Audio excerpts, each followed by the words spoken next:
So at the beginning, the chapters in the book are becoming a loctician, finding your clientele, how to set your pricing, customer service, lock techniques, business integrity, business finances, how to go get it, and resources. In all of those chapters, it is straight to the point on exactly what you need to do. Or just things that I found that were very helpful. And if it works for you, great. They work for me very well. And so if it works for you, great. So I jumped to chapter 4, which is customer service. Chapter 4, customer service. It is one of the biggest foundations that you need to make sure that you practicing at all times in your business. One of the points in the book is quality of service. And it says, on every pricing level, there is a client for you. The question is, are you the stylist for that level of client? Meaning, everybody wants to build celebrity clients. Everybody wants to charge hundreds of dollars for their work and be very adamant about paying me for my time.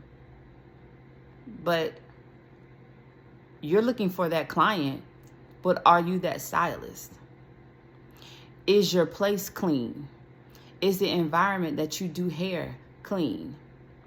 Are the products you're using the best quality for the type of client that you're looking for? It's the questions that you should be asking. Is your service worth the money that you are asking for? And truthfully, you can answer and say yes, because that's why you thought about it and put it out there.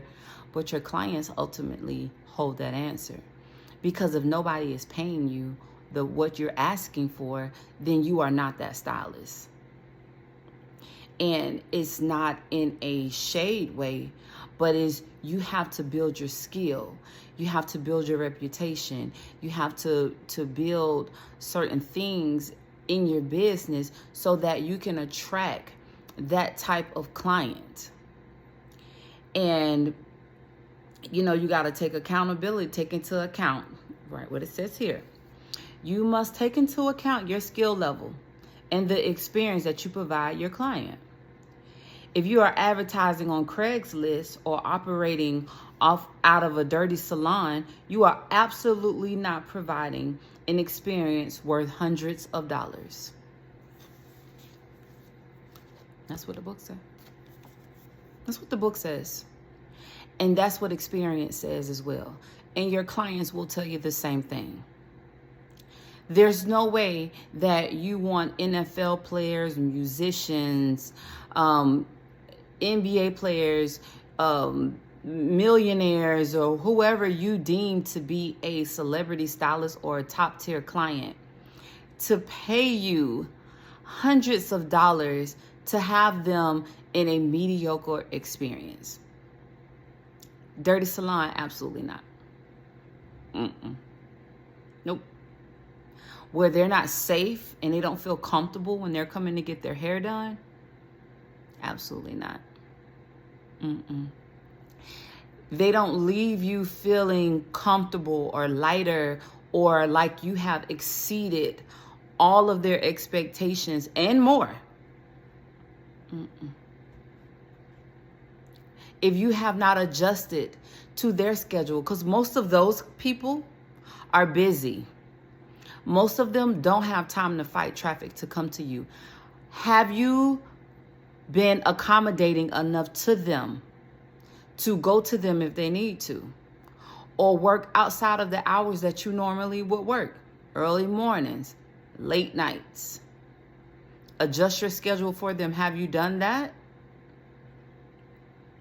If not, then no. It's a no. So you have to think about how the client wants to be treated if they're paying you that amount of money. Okay? Now, the other side of that is if you are a stylist and you want, I'm going to say this in the most gentlest way that I possibly can. Just because they got money don't mean that you have the right to try to pimp them or try to overcharge them or try to raise your prices just for them so you can get paid more. That is the lowest form of integrity that you can have in your business, and it will kill your business every time. Okay? Every single time. If your price is your price, let it be what it is. It doesn't matter the income level of the person that you are servicing if they are coming to you and you are accommodating them in your salon. Now, can you increase your price if you have to do things additional? Absolutely. You can throw in a price increase if you are working early or working late, or if you have to make house calls, if you have to travel to a different state, a different country, a different city, anything like that. Absolutely. You can charge more. But just because a client is in a higher income bracket does not give you the right to overcharge them just because you think they got it or you know they got it. Because you cannot use people. You cannot use people. You serve people. And people know when you are trying to use them. They know it. They know that if you post them, you probably will get more people. They know that a maintenance and service don't cost $500. They know that.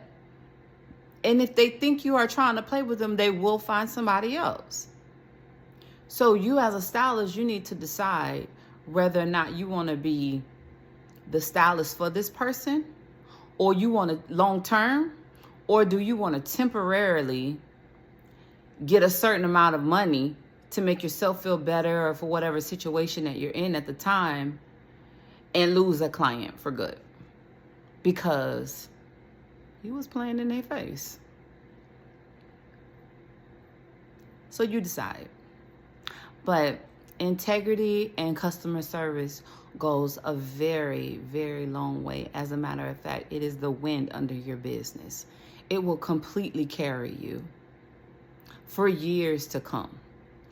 I've been doing hair 24 years, and honestly, I thought I was going to retire, but I can't, because I get so many people that say, hey, this person just doesn't treat me right, or the information that they get is not right. You know, they always feel something.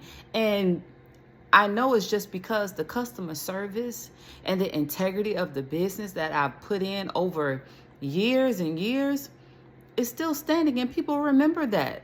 People appreciate that. So all I'm saying is be honest and provide great customer service to your clients.